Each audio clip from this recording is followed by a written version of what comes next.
Hi everybody, Linda here, the Scrapbooking photographer. Welcome to my channel and thanks for stopping by. Today is all about Stamp and Stencil Savvy. Now that's a monthly hop hosted by Brianna Spores from My Life on Paper.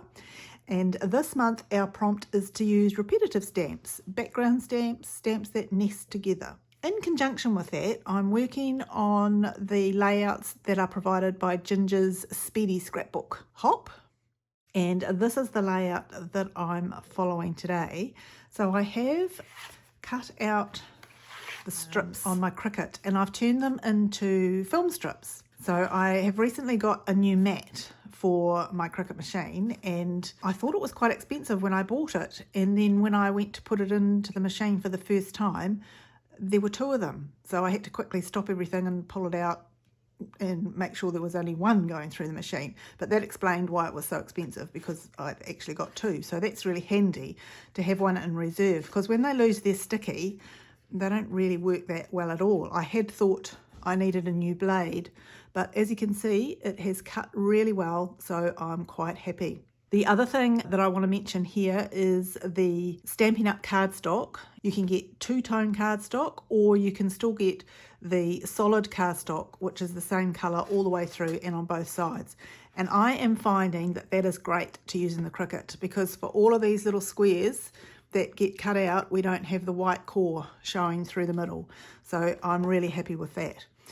So for those film strips, I have got some little pictures, 2x2s, that I'm going to put on there that document a cross stitch that I have recently completed for a lady who asked for some help. She didn't cross stitch herself, but her mum had left this project half done when she passed away. So the daughter really wanted it completed. When I got it, that's where it was at. So the little boy and girl had no faces, and it was all a little bit tricky to find where we were up to with the back stitching and all that kind of stuff. Anyway, figured it out and worked my way through until it was finished, and that's what it looked like when it was done. Not something that I would have picked myself, but it was fun to work with and really felt good for finishing it off for this lady to gift it to her father, I think, is what she's going to do. So we'll lay those out in order on those film strips, but because this is Stamp and Stencil Savvy, we will get into the background stamping. I've had these embroidery type stamps for borders and for circles for quite some time. None of them are actually cross-stitched, but I don't think that matters. But I figure circles are pretty good to nest, so I'm going to try some of those. I'd really like to put some of these borders in if I can, so we'll see how we go. But before I do the background, I want to see how these papers lay out on the page so that I don't waste ink around where it doesn't need to be. So I'm thinking these will go something like that. The main piece of colour behind is actually Cajun Craze, and I do want the white core to show through on this ripping, so that it helps to blend it in with the white willow that I'm using as a background page.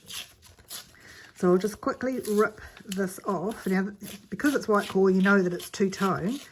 And so we've got the light side and we've got the dark side. But I think the light side kind of blends in quite well with the colours of the boy. We'll just do that, and then we need to come down wide enough to get those film strips in. So we'll just whiz along here.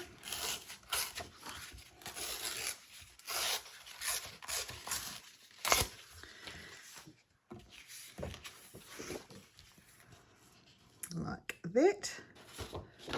And I'll put a little bit of this colour underneath as it's got in the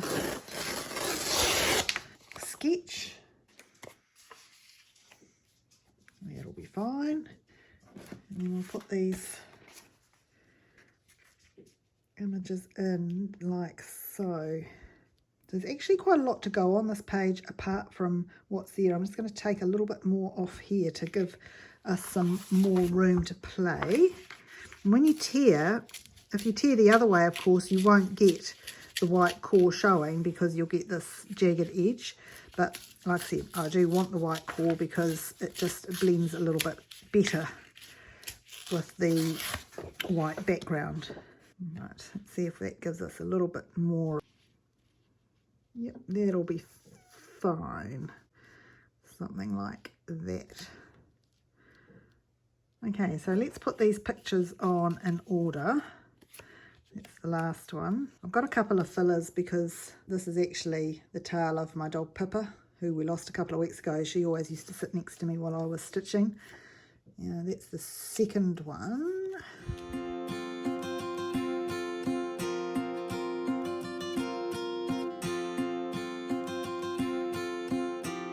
So I have stuck those down onto the film strips now, and I'll just use a pencil to kind of mark out where they go. And what I'm thinking is that I can do some circle nesting stamps on this bit, which will be a nice contrast to the squares of the photos. And then on the white willow under here, I can do some of the strips of the embroidery stamps. So move that to one side, bring the sponge out to do some stamping. The prompts for today were nesting but also repetitive backgrounds, so I think I'm going to use a few of these together just by placing them randomly on this longer block. I have found that a lot of people do stitching as well as scrapbooking. I guess we're all wired similarly, and I have just seen some pretty amazing stitching done on photographs, which I'm keen to try. Okay, so I basically want these to be sort of random but also straight, and they're not. So to get them straight, I'm just going to turn this board over and use the lines on the mat to straighten them up a bit. Right, that will do, so we'll turn it back over again. Pewter is one of my favourite colours from close to my heart, so we're going to use that. And we'll just see how this looks. And I'm going to do some that go off the page so that it looks as though it's repetitive throughout. I don't want them necessarily to be lined up. Let's go in here.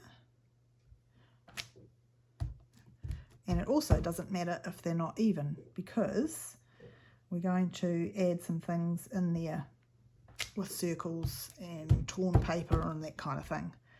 So we'll just carry on. So you can see that that one's not going to work, so I'll just take that one off while I pop this one in here. And the same over here.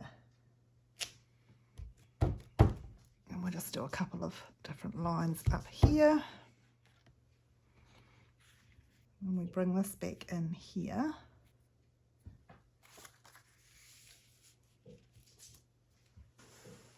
But on the back here, I thought I might just do some of the embroidery circles. So I've cleaned these stamps and I'll pop them away and then bring in the circles. So I'll use the same philosophy with the circles, and you can see that these sets were brought together because they're the same design of embroidery. Smaller one in there. Oops.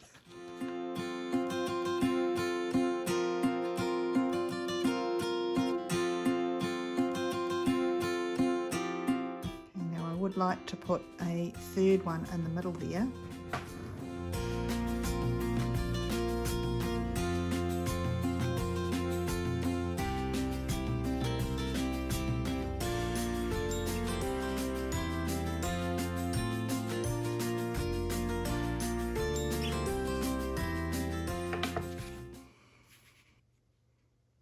Okay, I think that's good enough there. So we'll clean up these stamps, put the ink away. The Speedy Scrapbooking hop that is being run by Ginger's Corner, it has some great quick layouts to be done. So in the sketch layout for this piece, there is no stamping to be done. So that's an extra that I've added. And I hope it doesn't look too sort of messy. I've left this piece clear for some journaling, but I want to put some circles up here and down here just to get those colours all going through. I've got a selection of circles in these colours and shapes. So I thought, because we have to cover that boo-boo up there, we'll put that one there and a smaller one just in there like so. And then on the same down here, I don't really want to cover up too much of this, so I might just pretend that that's cut off the side and stick it like that. So I will stick those down. And then I can cut that off from the outside. I'll grab my scissors and trim this in line with the outside of the page.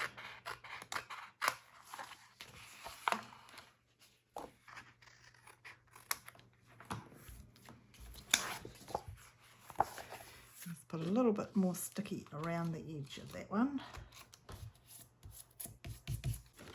So from the leftover piece of black cardstock from cutting out those film strips, I just want little letters. So I think what I'm going to do is use the little alphabet from Stamping Up, which is this one here.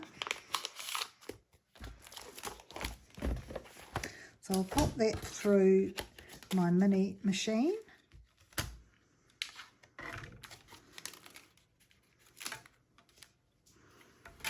And I think we're going to keep the title simple and just have all done. This alphabet's great because it does do 2 of some letters on the way through. So we've got the word all, and then we want the word done. Alright, I'll put the rest of those letters in my stash. Amazing how often you can make up a word with what's left from a previous project. I think I'm going to put these up the top here because I really want to do some journaling down here in black, which will go. So a little bit different to the sketch because they had a staggered title down the bottom. But let's remember that sketches are only inspirational and they're a launching pad for whatever works for you. So I'll stick those in up there and then explain it down here with some journaling.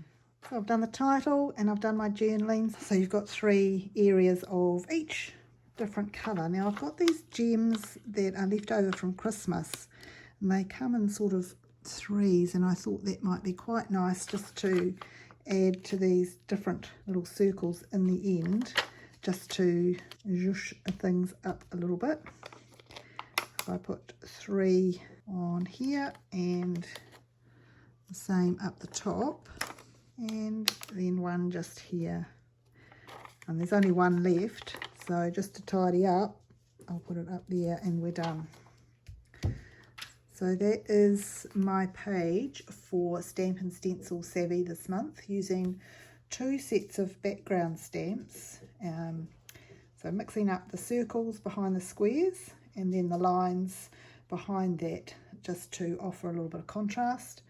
I've cut the film strips with my Cricut and used the layout that is in the Speedy Scrapbooking hop from Ginger's Corner. So thank you so much for watching. Make sure you watch everybody else's video and give them a like, a thumbs up, a comment and a subscribe if you haven't already. I'd love you to subscribe to my channel too if you haven't already. The support is very much appreciated. That's it from me for today, and happy crafting everyone.